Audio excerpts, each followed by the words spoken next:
Martin a voulu se faire baptiser, et son père ne le croyait pas possible. De cette manière, et pour l'empêcher de se faire baptiser, il engagea la occasion aussi de parler de Martin en cette année de la miséricorde. Nous sommes invités à prêter un peu plus attention à ceux qui nous entourent et qui sont dans une détresse physique ou spirituelle. Mais le message est celui-là. Et c'était vraiment celui des premiers chrétiens, qui ne pouvaient pas être à la fois soldats et baptisés. Et c'est pour cela que son père, le père de Saint Martin, l'avait engagé dans l'armée pour l'empêcher d'être baptisé. Après 25 ans passés dans l'armée, engagé donc à 15 ans, il y a 40 ans, enfin il se fait baptiser et il va partir avec ses moines prêcher l'évangile dans les campagnes.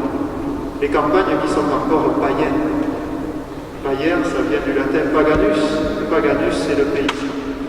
Il va, malgré sa santé défaillante, aller porter la paix. Les fleurs se mirent à fleurir donc sur son passage, d'où l'expression l'été de la Saint-Martin, 11 novembre. Le 11 novembre est donc l'anniversaire de son décès.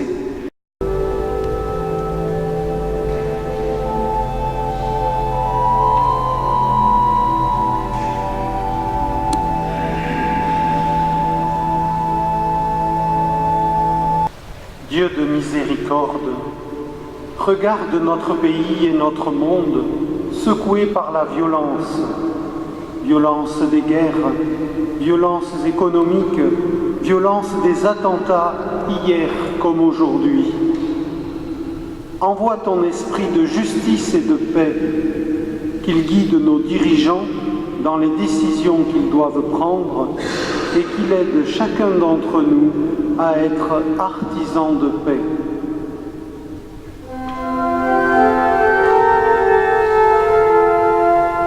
Seigneur, entends la prière.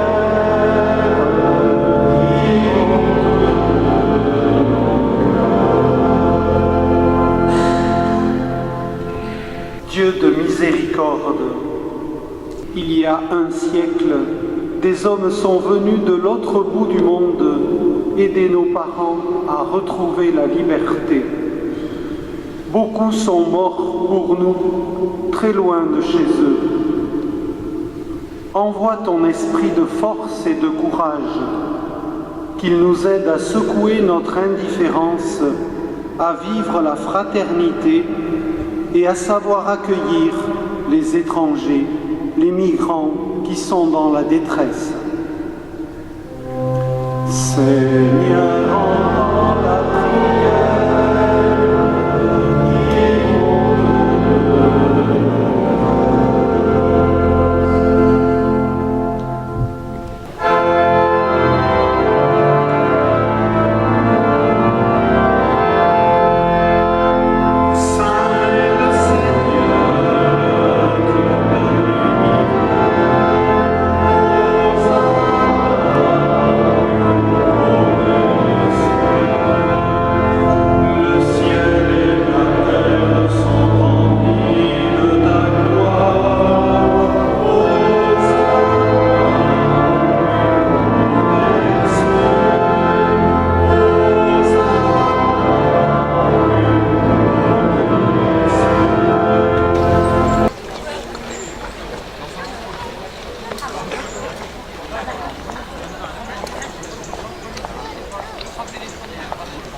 La France célèbre aujourd'hui le 98e anniversaire de l'armistice signé le 11 novembre 1918 à Rotonde, qui mettait fin à la Première Guerre mondiale.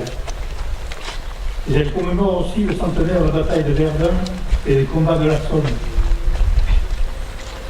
En ce 11 novembre, tous les morts pour la France, d'hier, de la Grande Guerre, la Seconde Guerre mondiale, dans les guerres de décolonisation, d'aujourd'hui, dans les opérations extérieures, sont réunis dans le souvenir et l'hommage de la nation.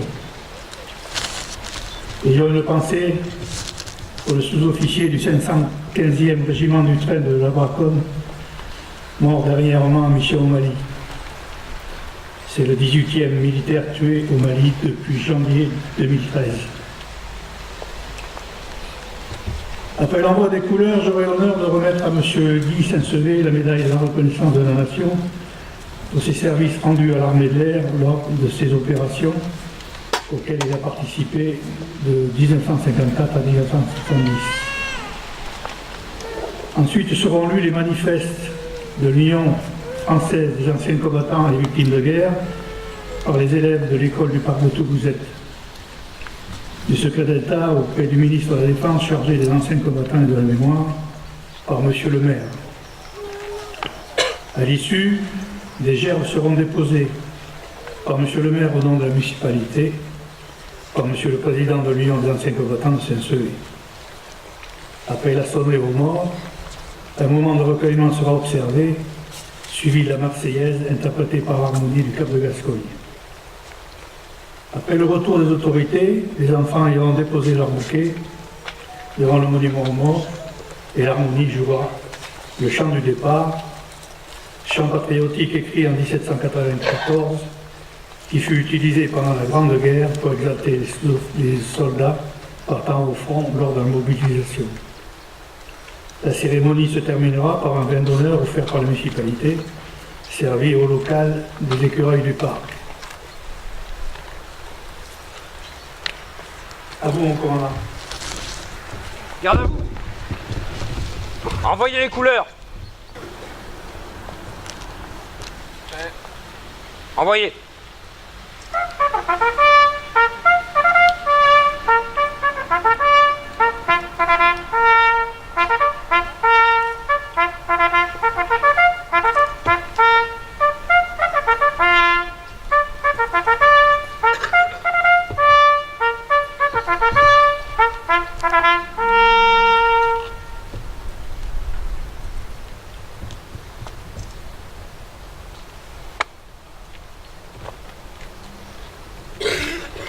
Nous allons procéder à la remise de la médaille de reconnaissance de la Nation à M. Saint-Sevé. M. Saint-Sevé, avancez-vous vers la côté.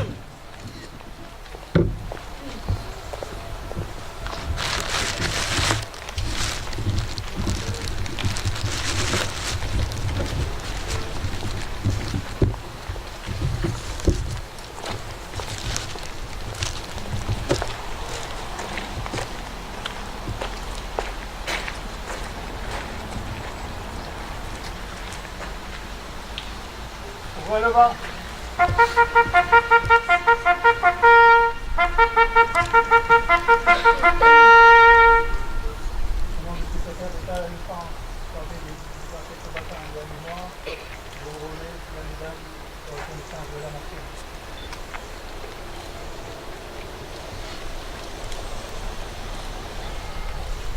Fermez le vent.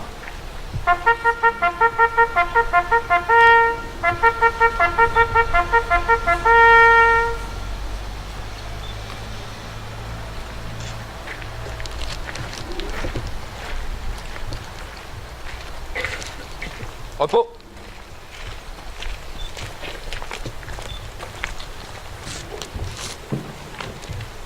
Lecture du manifeste de la Fédération nationale des anciens combattants et victimes de guerre par les élèves de l'école du parc de Toulouse.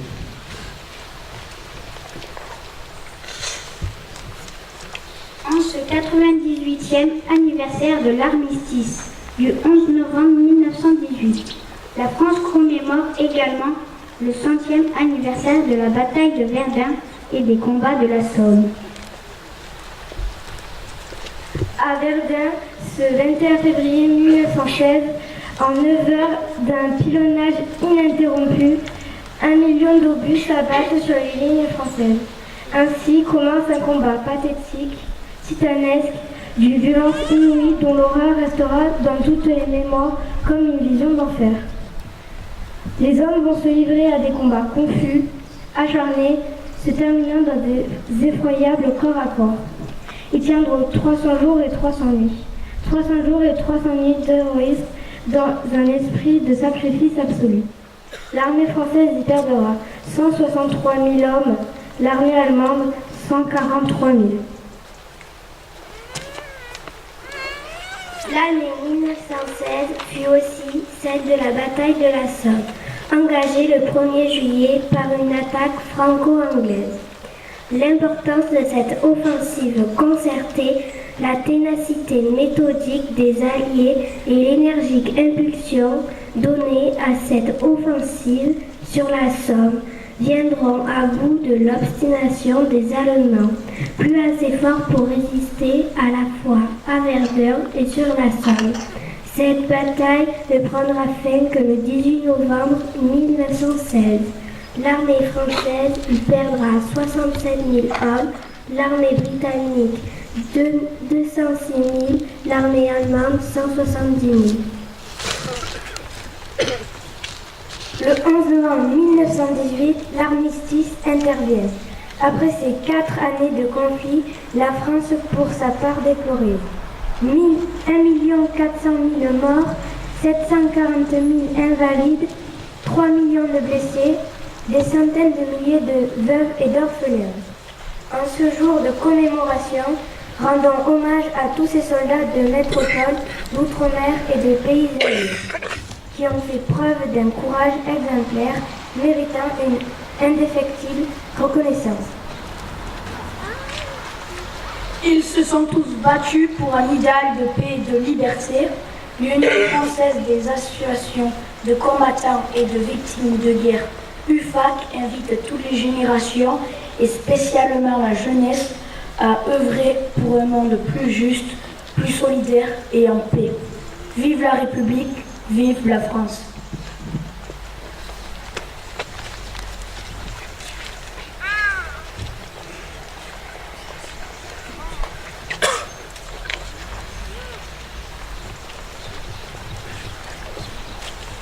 Commémoration de la victoire et de la paix, hommage à tous les morts pour la France. Message du secrétaire d'État auprès du ministre de la Défense, chargé des anciens combattants et de la mémoire, 11 novembre 2016. Le 11 novembre 1918 annonçait la fin des combats que personne n'osait plus espérer. Cette date mettait fin au long cortège de morts, de blessés, de mutilés, de traumatisés, de veuves et d'orphelins qui accompagnaient la Grande Guerre depuis plus de 4 ans. Le centenaire du premier conflit mondial est l'occasion pour les Françaises et les Français de commémorer cette journée avec une émotion particulière, tant cette histoire est liée pour chacune et chacun d'entre nous à une histoire familiale. Commémorer le 11 novembre, c'est répondre à la nécessité du souvenir, de l'hommage aux morts et de l'expression de notre reconnaissance. L'année mémorielle 2017 en sera une nouvelle occasion alors que nous nous apprêtons à commémorer l'offensive du Chemin des Dames, à témoigner notre amitié aux États-Unis entrés en guerre le 6 avril 1917 et aux Canadiens qui se sont illustrés dans la prise de Vimy le 9 avril de cette même année. Commémorer le 11 novembre, c'est aussi comprendre les droits des anciens combattants hérités de cette guerre et une indispensable structure d'aide, de soutien et d'accompagnement.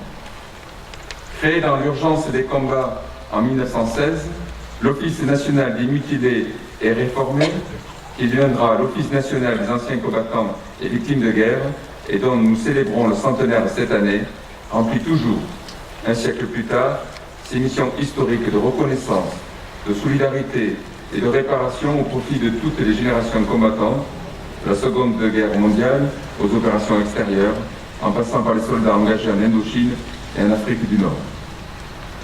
Soucieux de pérenniser et d'inscrire dans la pierre l'hommage rendu chaque 11 novembre aux morts pour la France dans les théâtres extérieurs, le président de la République a décidé qu'un monument, dont les travaux seront lancés en 2017 à Paris, sera dédié à ces hommes et ces femmes qui ont payé de leur vie leur engagement pour la défense de notre pays et de ses valeurs.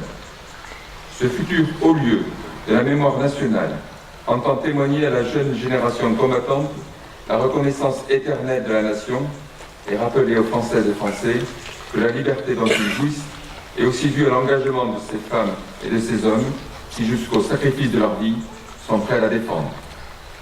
Veillons à ce qu'aucun de nos enfants ne l'ignore en poursuivant l'indispensable travail de mémoire.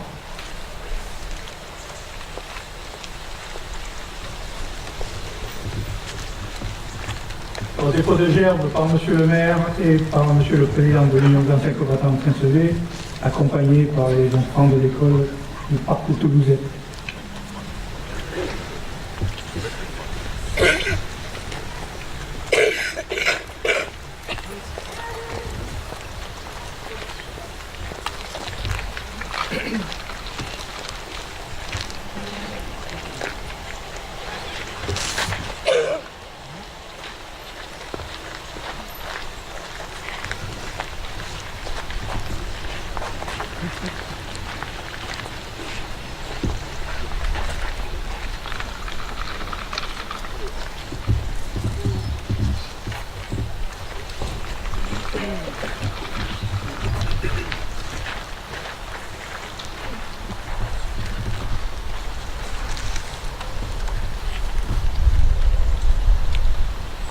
Garde à vous. Aux morts.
Repos.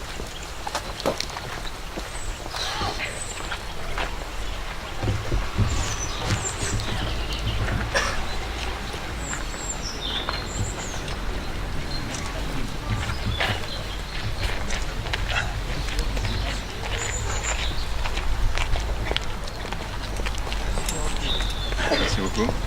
Il n'a pas plu. Je sais pas, mais c'est bon pour moi.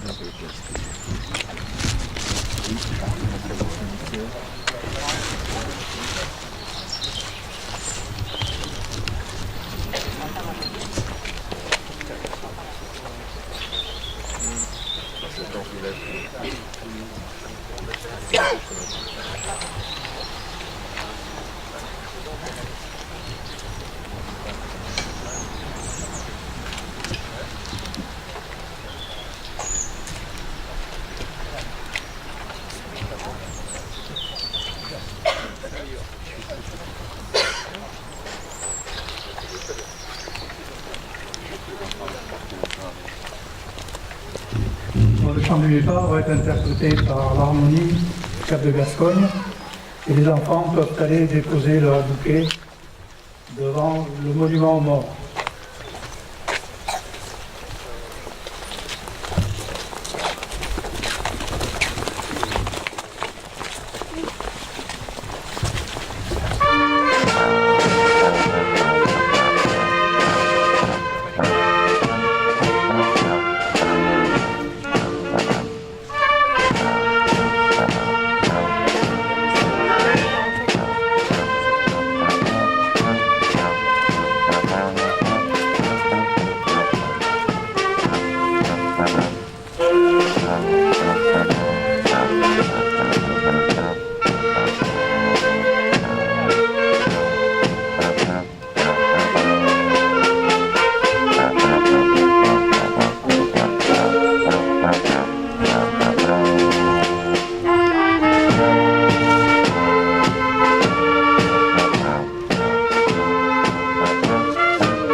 Et maintenant, vous êtes invité par la municipalité à un vin d'honneur servi dans le bâtiment des écureuils du parc, au fond du parc.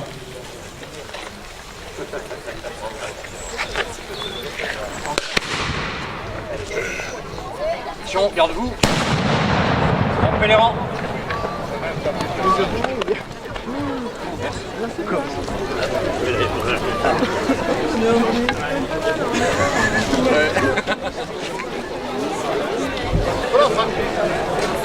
C'est bon.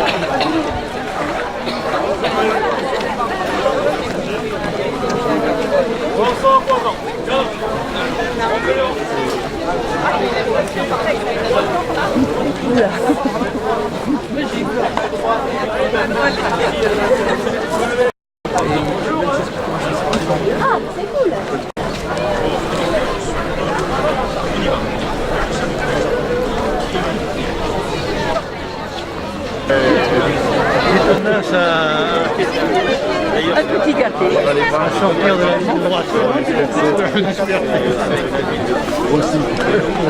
Je les écrans parce que